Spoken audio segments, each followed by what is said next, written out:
안녕하세요. 법률로 마음을 치유합니다. 법률 테라피스트 김영용 법무사라고 합니다.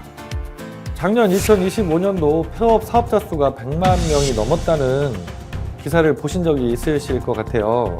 작년 한 해가 기업하시는 사장님들 그리고 자영업 하시는 우리 사장님들 어느 해보다도 힘들었던 한 해였다고 생각이 듭니다.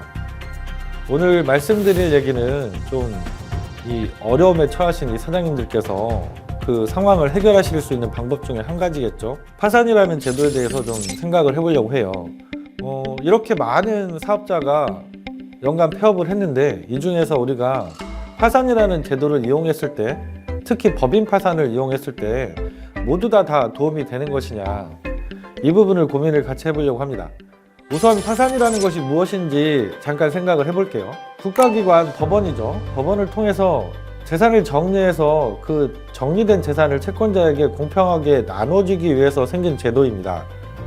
그래서 기본적으로는 파산이라는 제도를 이용했을 때 효과가 있는 분들은, 특히 법인 파산에서는 이 자산이 있는 경우, 정리할 자산이 있는 경우에 이용하시는 게 맞아요. 부동산을 갖고 계시거나 아니면 공장이나 설비 이런 것들을 갖고 계시거나 거래처에서 받지 못한 미수금 채권을 많이 갖고 계시거나, 이런 경우에 내가 정리를 해서 이 채권자들한테 골고루 나눠주는 게 쉽진 않잖아요.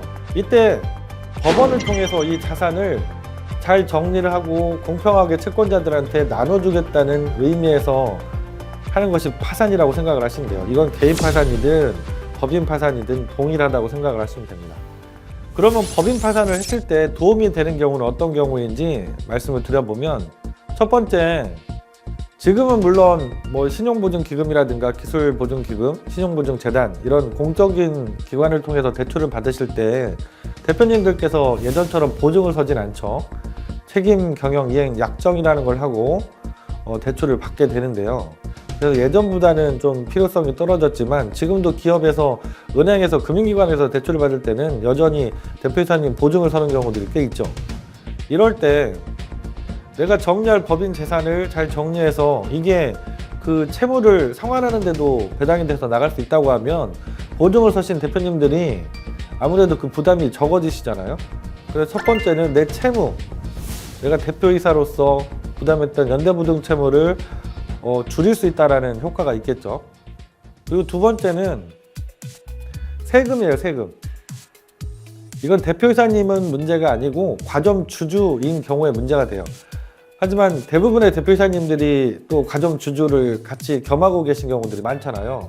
과점주주는 주식을 50% 초과해서 갖고 계신 경우를 과점주주라고 하죠. 이건 나뿐 만 아니라 우리 가족들이 가지고 있는 지분을 다 합산한 금액을 기준으로 합니다. 이때 우리가 법인이 잘못돼서 체납세금이 생기면 이 과점주주들이 2차 납세 의무를 자기 주식 지분 비율대로 부담하게 되거든요. 근데 역시 내가 운영하던 회사가 자산이 있어서 이거를 법원을 통해서 정리를 잘 해서 세금을 배당을 받게 할 수 있다. 그러면 역시 내가 과점주주로 부담하게 되는 세금 금액을 많이 줄일 수가 있겠죠. 그리고 두 번째, 내가 법인 파산을 잘 활용하면 도움이 되는 경우는 이 체납세금이 있는 경우라는 생각이 듭니다. 그리고 마지막으로 실제 사례에서는 대표님들이 가장 많이 고민하시는 부분인데요. 체불임금, 우리 근로자들, 직원들한테 임금을 지급하지 못하는 상황까지 가신 기업인 경우에 더더욱 필요성이 있어요. 우리가 법원에서 법인 자산을 정리해서 배당을 할 때 최우선적으로 배당하는 제일 중요한 것이 이 직원들 체불임금이거든요. 체불임금, 체불퇴직금, 이 부분이 제일 먼저 배당을 받아 나가기 때문에 법인 재산을 법원을 통해서 공정하게 정리를 잘 하시면 이 체불임금 부분도 많이 축소를 시킬 수가 있어서 대표님들 부담이 적어지시는 거죠. 대표님들이 민사적으로 이 직원들 못 준 임금, 퇴직금에 대해서 책임을 지는 건 아니에요. 하지만 형사 책임을 질 수가 있거든요. 그리고 이 체불임금 금액이 클수록 당연히 그 형사 책임의 수위가 높아지겠죠. 그런데 법인 파산 절차를 잘 통해서 우리가 이 금액을 낮출 수 있다고 하면 훨씬 책임이 경감되는 효과가 있습니다. 그리고 법인이 파산 신청을 해서 파산 선고를 받게 되면 그 이후에 새로 생기는 체불임금, 체불퇴직금은 대표이사님 책임이 아닌 거거든요. 그래서 법인 파산 제도가 이런 때도 활용이 되면 좋다, 이렇게 알고 계시면 됩니다.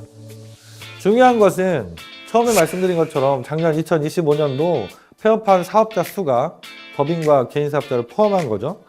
100만 건이 넘었어요. 그럼 정말 많은 기업들이 작년 한 해 동안 영업을 할 수 없는 상황까지 가셨다는 얘기죠. 그리고 폐업을 하셨다는 얘기인데, 이 중에서 법인 파산을 신청했던 사건 수는 역대 최고치를 찍었지만 여전히 2,000건 정도입니다. 그러면 많은 법인들이 폐업을 하지만 파산이라는 절차를 이용하고 있지는 않은 거죠. 그 이유가 모든 경우에 법인 파산이라는 절차를 이용하는 게 도움이 되지는 않을 수 있다. 중요한 것은 법인이 얼마나 자산을 가지고 있고, 이걸 정리했을 때 말씀드렸던 것처럼 채무도 많이 줄일 수 있고, 특히 세금도 좀 줄일 수 있고, 직원들 주지 못한 인건비도 많이 줄일 수 있다. 이런 경우에 해당이 돼야지 이 법인 파산을 이용하셨을 때 효과가 크다는 것, 이걸 기준으로 생각을 하시면 될 것 같아요. 무작정 법인 파산을 하면 그냥 다 좋겠지라는 생각으로 뭐 엄청 들어가는 그 비용과 절차의 시간까지 감내하면서 하실 필요는 굳이 없다. 그래서 전문가들 상담을 받아보시고 우리 법인의 경우에도 법인 파산 제도가 유용하게 활용이 될 수 있는지를 판단을 먼저 받아보시는 게 중요하다는 생각이 듭니다. 파산이라는 제도 물론 내가 평생 모르고 살면 가장 좋겠죠. 하지만 누구도 알 수 없습니다. 특히 기업을 운영하시는, 사업을 하시는 사장님들은 내가 열심히 살았다고 해서 모두 다 계속해서 매출이 늘고 기업이 성장하는 건 아닐 수 있잖아요. 외부적인 환경의 변화로, 상황의 변화로 갑자기 어려움에 처하는 경우들도 많이 계시죠. 이럴 때 최후의 수단으로 활용하시면 좋은 제도, 국가에서 운영하고 있는 파산, 이 제도가 있습니다. 대한민국은 실패에 조금은 인색한 사회라는 말들을 많이 하세요. 외국에 비해서 기업이, 성공한 기업이 겪게 되는 실패 횟수가 정말 작다고 합니다. 1.8회 정도. 미국이나 중국 같은 경우는 3회가 넘는다고 하죠. 그만큼 실패를 했던 경험이 자산으로 평가를 받는 사회 분위기인 거죠. 근데 대한민국은 한 번 실패하면 다시 재기하기가 어려운 거죠. 이런 사회 분위기도 이제는 좀 개선이 될 필요가 있지 않을까. 우리 주변에 혹시 한번 파산을 이용했던 사람이라고 해서 무작정 불성실한 사람, 이런 낙인을 찍는 분위기는 이제는 없어졌으면 좋겠다는 생각이 듭니다. 시련은 누구나 닥칠 수 있고 그 시련을 어떻게 극복해내느냐가 더 중요한 문제라는 생각이 듭니다.